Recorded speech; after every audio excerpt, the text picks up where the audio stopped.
অফিসের কার্যক্রম সেরে তিনি এই বাসভবনে আসার জন্য আসলে গাড়িতে করে আসার চেষ্টা করছিলেন, কিন্তু প্রশাসন ভবনের সামনেই এই অনশনকারী শিক্ষার্থীরা তাদের গাড়ি আটকে দেয় এবং প্রায় আধা ঘন্টা মতো সেখানে গাড়ি আটকে ছিল। এরপর তিনি গাড়ি নিয়ে ঢুকতে না পারে তিনি নিজেই সেখান থেকে পায়ে হেঁটে এই বাসভবনের কাছে আসেন এবং সেখানে তিনি বাসভবনে প্রবেশের চেষ্টা করেন, কিন্তু শিক্ষার্থীরা তারা পিছু পিছু আসে এবং নানা ধরনের স্লোগান দিতে দিতে এখানে আসার পরে উপাচার্য যখন তিনি বাসভবনে ঢোকার প্রবেশের চেষ্টা করেন তার আগে শিক্ষার্থীরা এই প্রধান ফটক দখলে নেয় এবং তারা প্রধান ফটকে অবস্থান নিয়েছেন এবং বিশেষ করে এই কারণে তিনি প্রবেশ করতে পারেনি এবং তিনি এখন ঠিক এই জায়গাটি অর্থাৎ প্রধান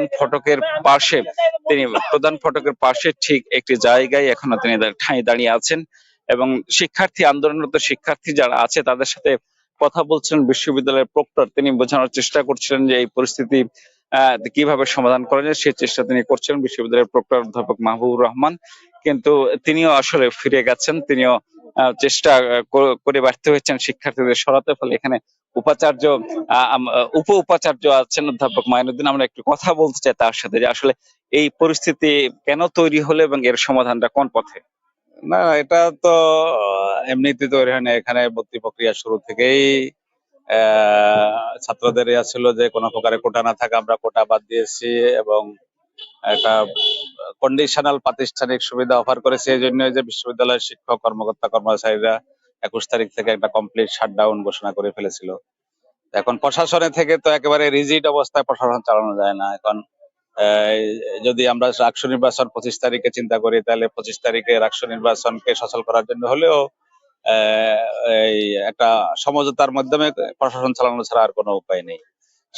আমার যদি রাষ্ট্র নির্বাচনও করতে হয় তাহলে 300+ শিক্ষকের সহযোগিতা দরকার, 1000 শিক্ষক কর্মকর্তা কর্মচারী সহযোগিতা দরকার। তাহলে তারা যদি শাটডাউনই করে দেয় তাহলে তো আর সম্ভব হলো না অনেক কিছুই আর কি। এই জন্য এটা অন্যান্য ইউনিভার্সিটিও এই মডেল অ্যাপ্লাই করেছে যে পোষ্য কোটা বাতিল করে কন্ডিশনাল প্রাতিষ্ঠানিক সুবিধা অফার, সেটাই হয়েছে আর কি। অনেকগুলা শক্ত কন্ডিশন দিয়ে কিছু অফার করা হয়েছে। আপনি যেভাবে বললেন যে আলাপ আলোচনা আমরা আপনি যেভাবে বাইনারি টানলেন, আপনি কি আসলে এইভাবেই করতে চাচ্ছেন যে হয় পোষ্য কোটা রাখতে হবে শিক্ষার্থী? না, সেটা না। আমরা প্রশাসন চালাতে হলে আলাপ আলোচনা, আমাদের প্রশাসনের সব সময় নীতিমালা হচ্ছে যে আলাপ আলোচনা। আমরা ছাত্রদের সাথে কথা বলেছি, সবার সাথেই মত বিনিময় করে তাদের ভিতরেও অনেকে আলাপ আলোচনার মাধ্যমে এইসব সমাধান করার জন্যই পরামর্শ এসেছে। আমি কোনো এক পয়েন্টে এক পক্ষকে একেবারেই বঞ্চিত করে আরেক পক্ষকে সকল সুবিধা দিয়ে তো প্রশাসন চালানো যায় না। প্রশাসন চালাতে হলে একটা মধ্যম পন্থা অবলম্বন করতে হয়। তা আমাদের এখনো প্রশাসনের হচ্ছে যে মধ্যম পন্থা, সকলের সাথে আলাপ আলোচনা করে চালানো আর কি। এখন ছাত্রদের মানুষ। ধন্যবাদ। এখন উপাচার্য বলছিলেন যে আসলে দুপক্ষকে নিয়েই আসলে একটি সমঝোতা বা আলাপ আলোচনার কথা বলছেন, মূলত সেইভাবে তারা এই সংকট সমাধান করতে চান। একটু জানিয়ে রাখি যে রাষ্ট্র নির্বাচনের ঠিক আগ মুহূর্তে গত বৃহস্পতিবার বিশ্ববিদ্যালয় কর্তৃপক্ষ শিক্ষক কর্মকর্তা কর্মচারীদের ভর্তিতে যে কোটা পুনর্বহাল করেছে। এর ফলে প্রতি বছর প্রতি সেশনে অন্তত 60 জনের উপরে বা 62 জন মতো শিক্ষার্থী তারা ভর্তির সুযোগ পাবেন। তারা বলছেন যে যেই কোটা বিরোধী আন্দোলন এবং যে জুলাইয়ের উপর শহীদদের রক্তের উপর দাঁড়িয়ে এই বাংলাদেশ এই মুহূর্তে কোন ধরনের কোটা প্রাতিষ্ঠানিক সুযোগ সুবিধার নামে কোন ধরনের কোটা কোনোভাবেই এটা মানবেন না শিক্ষার্থীরা। এই দাবিতে আসলে গতকালকে বিকেল থেকে তারা অনশনে বসেছিলেন, অনশনে বিশ্ববিদ্যালয় প্রশাসন ভবনের সামনে। সেখান থেকে বিকেল 3টার দিকে উপাচার্য মাইনুদ্দিন তিনি গাড়িতে করে বেরিয়ে আসার চেষ্টা করছেন। অনশনকারী শিক্ষার্থীরা সেই গাড়িটিতে আটকে রাখেন এবং নানা স্লোগান দেন।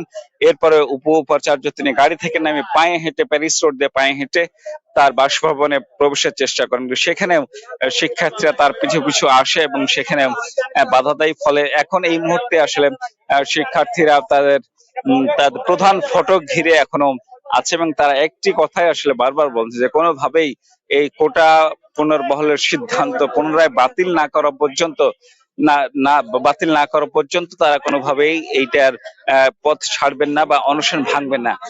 আমরা এখন দেখছি উপাচার্য মাইনুদ্দিন আসলে বিকল্প পথে হয়তো বাসার দিকে যাওয়ার চেষ্টা করছেন। তার পিছু নিয়েছে বেশ কিছু শিক্ষার্থী তাকে আটকানোর জন্য বা তার পথ রোধ করার জন্য কিছু শিক্ষার্থী যাচ্ছে এবং দৌড়াচ্ছেন। আমরা দেখছি যে আসলে সেই দিকে এগোচ্ছেন শিক্ষার্থীরা।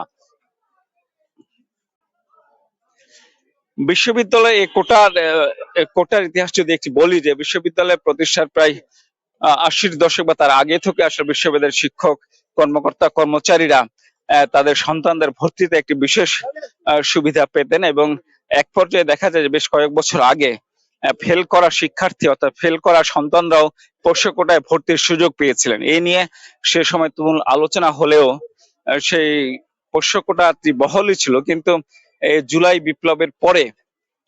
বিপ্লবের পরে শিক্ষার্থীরা তুমুল আন্দোলন করেন, এবং এই আন্দোলনের প্রেক্ষিতে গত 2 জানুয়ারি শিক্ষার্থীদের আন্দোলনের প্রেক্ষিতে বিশ্ববিদ্যালয় কর্তৃপক্ষ একদম পোষ্য কোটা একেবারে বাতিল ঘোষণা করে। এরপর শিক্ষার্থীরা আনন্দ উল্লাসে ফেটে পড়েন এবং কোটার প্রতীকে কবর দেন। কিন্তু শিক্ষার্থীরা বলছেন সে কবর থেকে কোটা ফিরিয়ে আনার কোনো সুযোগ নেই, কোনোভাবেই তারা এটি মানতে চান না। আমরা এখন দেখছি বিশ্ববিদ্যালয়ের প্রভিসি প্রশাসন অধ্যাপক মাইনুদ্দিন তিনি বিকল্প পথে আসলে যুবলী ভবনের দিকে যাওয়ার চেষ্টা করছেন।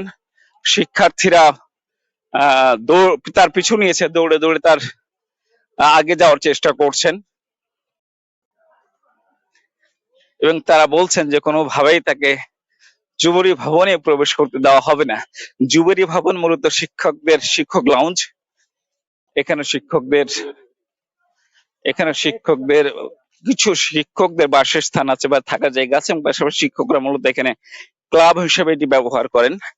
সন্ধ্যার পরে মূলত এখানে শিক্ষকদের বসার জায়গা বা আড্ডা দেওয়ার জায়গা। বাসায় ঢুকতে না পেরে উপ উপাচার্য অধ্যাপক মাইনুদ্দিন তিনি চেষ্টা করছেন যুবলী ভবনে উঠতে। আমরা দেখছি তার পথ রোধ করার জন্য শিক্ষার্থীরা আসলে মানব প্রাচীর একটি গড়ে তুলেছে, এবং হাতে হাত দিয়ে তারা তাকে বাধা দিচ্ছেন, কোনোভাবেই যাতে তিনি প্রবেশ করতে না পারেন সে চেষ্টা করছেন। এখানে প্রক্টরের নেতৃত্বে শিক্ষার্থীদের বোঝানোর চেষ্টা চলছে, এবং তাকে কোনোভাবে যুবলী ভবনে প্রবেশ করতে পারেন কিনা সে চেষ্টা চলছে।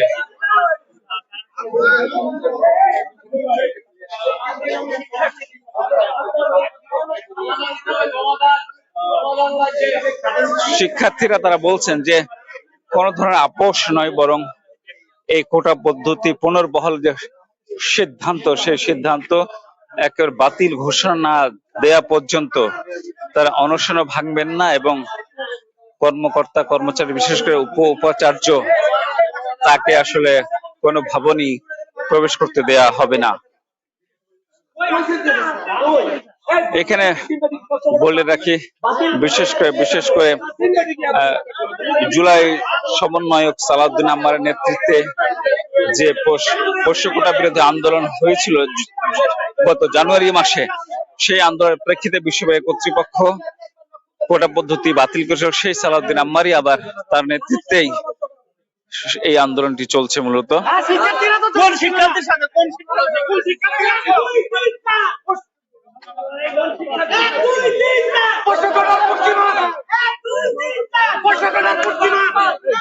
উত্তেজিত বিক্ষুব্ধ শিক্ষার্থীরা নানা ধরনের স্লোগান দিচ্ছেন।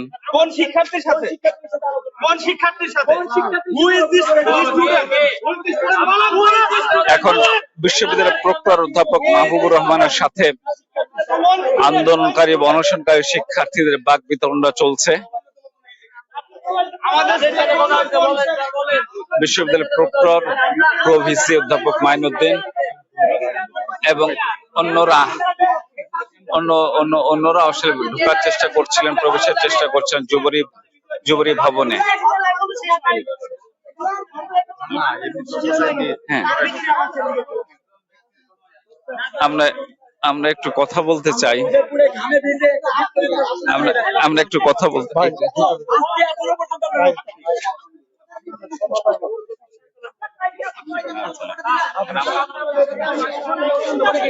স্যার একটু একটু বলতে চাই, যেহেতু শিক্ষার্থীরা আন্দোলন প্রায় 24 ঘন্টা অনশন হয়ে যাচ্ছে, আপনারা আসলে কি ধরনের ব্যবস্থা নিতে চান, নিচ্ছেন? আমাদের ব্যবস্থার মধ্যে আমি প্রক্টর হিসেবে বলতে চাই, আমি সার্বক্ষণিক আমাদের শিক্ষার্থীদের সঙ্গে যোগাযোগ রক্ষা করে চলছি।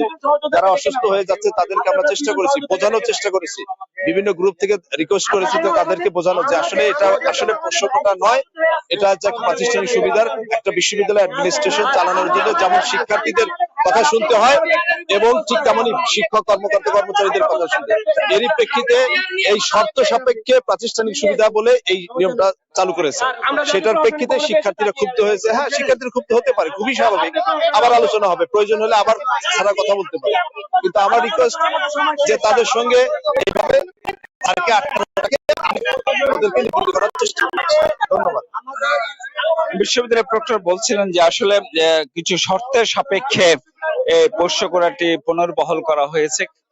এর আগে উপ উপাচার্য বলছিলেন যে প্রশাসন চালাতে হলে আসলে উভয় পক্ষকে সন্তুষ্ট রেখেই তাদের চলতে হচ্ছে, এই কারণে মূলত তাদের দাবি দাওয়াটি মেনেছেন। কারণ রাকসু নির্বাচনের আগে 21শে সেপ্টেম্বর থেকে শিক্ষক এবং কর্মকর্তা কর্মচারীরা কোটা পদ্ধতি পুনর্বহাল করা না হলে অনির্দিষ্টকালের জন্য কর্মবিরতির ঘোষণা দিয়েছিলেন।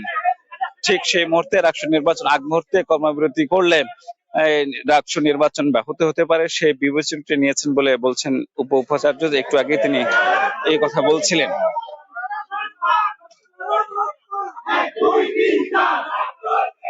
এই মুহূর্তে বিশ্ববিদ্যালয় ক্লাব যে জুবরি ভবন, সেই জুবরি ভবনের সামনে উপ উপাচার্য এবং প্রক্টর আছেন, তাদেরকে সেখানে অবরুদ্ধ করে রেখেছেন আন্দোলনকারী শিক্ষার্থীরা। একটু আগে উপ উপাচার্য অধ্যাপক মাইনুদ্দিন তিনি এই ভবনে বাসায় প্রবেশ করতে, এই শিক্ষার্থীদের বাধায় বাসায় প্রবেশ করতে না পেরে জুবরি ভবনে আসার সিদ্ধান্ত নেবে এবং তিনি পায়ে হেঁটে এখানে আসছিলেন। এখন কথা বলছেন গণমাধ্যম কর্মীদের সঙ্গে উপ উপাচার্য। আমরা একটু যুক্ত হতে চাই। এটা ব্যক্তি আক্রোশ প্রকাশ পাচ্ছে, কোন গোষ্ঠী বা কোন ছাত্র গোষ্ঠী এই ধরনের ব্যক্তি আক্রোশ দিয়ে কাজ করতেছে আমার জানা নেই, তবে এই ধরনের আন্দোলন রাজশাহী বিশ্ববিদ্যালয় ক্যাম্পাসে দেখানো হয়নি। যে I M A part of total administration, আমাকে ক্লাবে বসতে দিবে না, আমার বাসায় ঢুকতে দিবে না, খাইতে দিবে না, আমার বাসার গেটে তালা আটকানো হয়েছে, এটা ফ্যামিলি লাইফকে হ্যাম্পার করা হবে, এই ধরনের আন্দোলন আমরা দেখিনি। আমরা দাবি আদায় হইলেও এটা টোটাল অ্যাডমিনিস্ট্রেশন এটা দেখবে, কিন্তু একজনকে জিম্মি করে আন্দোলন, এটা এটা এটা মনে হয় না এটা আন্দোলনের কোন লাইন। এই পরিস্থিতি থেকে উপাচার্যের সাথে কি আপনার যোগাযোগ হয়েছে কিনা? আমার সাথে ওখানে আমি তো একসাথে ছিলাম, আমি দুপুরে নামাজ পড়ে এসে পরে খাতে আসছি, আমার গাড়ি আটকাইছে এবং আমার কেন্দ্রিক একটা আন্দোলন মনে হচ্ছে। এটা আমি ব্যক্তি আক্রোশ, আমার কাছে মনে হচ্ছে যে কেউ চরিতার্থ করতে চাচ্ছে। যদি কেউ সমাধান চায় টোটাল অ্যাডমিনিস্ট্রেটিভ বডিতে সমাধান হবে, আমি একা প্রবাসী জেলার কোন সমস্যার সমাধান করতে পারি না। এখানে কোন আন্দোলন পরিচালিত হচ্ছে এবং সেখানে আমার কি অপরাধ, আমরা টোটাল যত সিদ্ধান্ত এটা অ্যাডমিনিস্ট্রেটিভ ভাবেই হয়েছে।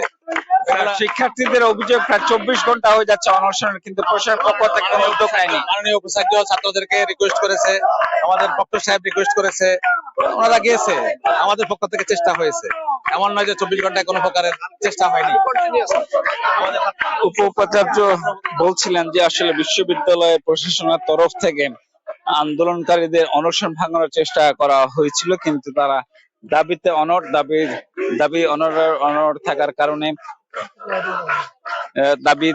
থাকার কারণে আসলে অনশনটি তারা ভঙ্গ করানো যায়নি, এটি বিশ্ববিদ্যালয় প্রশাসনের পক্ষ থেকে বলা হচ্ছে। এবং আন্দোলনকারীরা বরাবরই বলে আসছেন তাদের দাবি একটাই, যে পোষ্য কোটা বিশ্ববিদ্যালয়ে গত 2 জানুয়ারি বাতিল ঘোষণা করা হচ্ছে, সেই কোটা সেখানে কোনোভাবেই আর ফেরানোর সুযোগ নেই। যদিও শিক্ষক কর্মকর্তা কর্মচারীদের পক্ষ থেকে বলা হয়েছে যে অন্যান্য যে পাবলিক বিশ্ববিদ্যালয় রয়েছে সেই বিশ্ববিদ্যালয়গুলোতে এই ধরনের পোষ্য কোটা পদ্ধতি চালু রয়েছে, কাজেই দেশের অন্যান্য বিশ্ববিদ্যালয়ে এই নিয়ম চালু থাকলে বা এই প্রথা চালু থাকলেও রাজশাহী বিশ্ববিদ্যালয়ে কেন থাকবে না, সেটি তাদের যৌক্তিকতা নিয়ে প্রশ্ন তুলেছেন। এবং কর্মকর্তা কর্মচারীদের পক্ষ থেকে কয়েকদিন আগে হাইকোর্টে উচ্চ আদালতে একটা রিট করা হয়েছে। সেই রিটের প্রেক্ষিতে হাইকোর্ট বিশ্ববিদ্যালয় কর্তৃপক্ষকে আসলে লিগ্যাল নোটিশ পাঠিয়েছেন বা কারণ জানতে চেয়েছেন আসলে যে কেন এই কোটা পোষ্য কোটা পুনর্বহাল করা হবে না। তবে আমরা কথা বলেছিলাম বিশ্ববিদ্যালয় কর্তৃপক্ষের সঙ্গে, তারা জানিয়েছে যে তারা হাইকোর্টের জিজ্ঞাসার জবাব যে এখনো দেননি, সেটি প্রক্রিয়াধীন আছে জবাব। তো রাজশাহী বিশ্ববিদ্যালয়ে গত 24 ঘন্টা ধরে যে অনশন চলছিল, বিশেষ করে পোষ্য কোটা বাতিলের দাবিতে, সেই গড়ে ওঠা আন্দোলনের সর্বশেষ ছিল আমার কাছে এই।